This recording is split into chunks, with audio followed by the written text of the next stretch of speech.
Welcome to yes and yes cook book. ഞാൻ ഇന്ന് കടുക് മാങ്ങ അച്ചാറാണ് ഇടാൻ പോകുന്നത്. അതിന് ആവശ്യമുള്ള ഇൻഗ്രീഡിയൻസ് നമുക്ക് കാണാം. കടുക് മാങ്ങ പച്ചമാങ്ങ ചെറുതായി അരിഞ്ഞ് ഉപ്പിലിട്ട് വച്ചിരിക്കുന്നത്. ഞാൻ തലേന്ന് തന്നെ ഞാൻ ഉപ്പിലിട്ട് വെച്ചതാണ്. 2 ടേബിൾ സ്പൂൺ മുളക് പൊടി, 1 വലിയ ടീസ്പൂൺ കായപ്പൊടി, 1 ടീസ്പൂൺ മഞ്ഞൾപ്പൊടി, നല്ലെണ്ണ. ഇത് നല്ലെണ്ണ യൂസ് ചെയ്ത് നമ്മൾ അച്ചാറിടുമ്പോൾ കേടുകൂടാതെ കുറേ കാലം ഇരിക്കും. താളിക്കാനായി നമുക്ക് വറ്റൽ മുളക്, ചുവന്ന ഉള്ളി, കറിവേപ്പില. കടായി അടുപ്പത്ത് വെച്ച് എണ്ണ ഒഴിച്ച് കൊടുക്കുക. എണ്ണ ചൂടായി കഴിയുമ്പോൾ കടുക് അങ്ങ് ഇട്ട് കൊടുക്കുക. എണ്ണ നല്ലതുപോലെ ചൂടാകണം. നല്ല എണ്ണയാണ് ഒഴിച്ചു കൊടുക്കുന്നത്.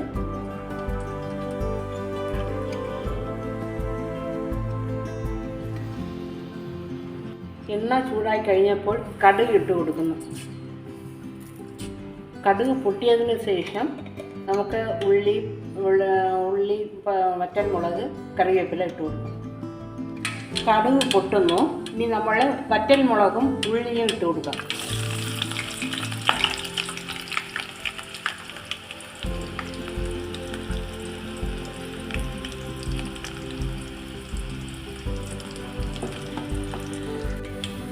കറിവേപ്പില ഇട്ട് കൊടുക്കുന്നു.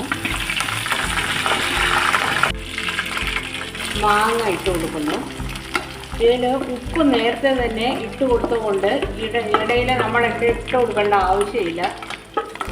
ഉപ്പ് നമുക്ക് ധാരാളം ഇട്ട് കൊടുത്തിട്ടുണ്ട്.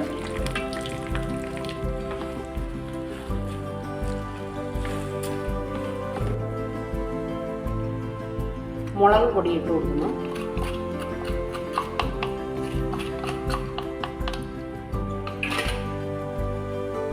മഞ്ഞൾപ്പൊടി,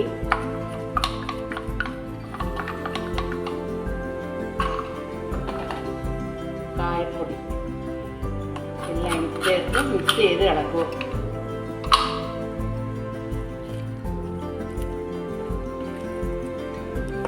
മസാലയുടെ നല്ലവണ്ണം പിടിക്കുന്നതുവരെ വഴറ്റുക. എല്ലാം ഇളക്കി അങ്ങ് മിക്സായി റെഡി ആയിട്ടുണ്ട്. ഇനി സ്റ്റൗ ഓഫ് ചെയ്യാൻ പോവുകയാണ്. കടുക് മാങ്ങ അച്ചാർ റെഡി ആയിട്ടുണ്ട്. നിങ്ങൾക്ക് എല്ലാവർക്കും ഈ വീഡിയോ ഇഷ്ടപ്പെട്ടെന്ന് കരുതുന്നു. ഇത് ഊണിൻ്റെ കൂടെ വെച്ച് കഴിക്കാൻ പറ്റിയ ഒരു നല്ല റെസിപ്പിയാണ്. നിങ്ങളെല്ലാവരും ഉറപ്പായിട്ട് ഇതിനെ ചെയ്ത് നോക്കണം. ചെയ്ത് നോക്കിയിട്ട് നിങ്ങളുടെ അഭിപ്രായങ്ങളും നിർദ്ദേശങ്ങളും കമൻറ്റ് ബോക്സിൽ രേഖപ്പെടുത്തുക. നിങ്ങൾക്ക് ഈ വീഡിയോ ഇഷ്ടപ്പെട്ടിട്ടുണ്ടെങ്കിൽ ലൈക്ക് ചെയ്യുക, ഷെയർ ചെയ്യുക, സബ്സ്ക്രൈബ് ചെയ്യുക. Thanks for watching.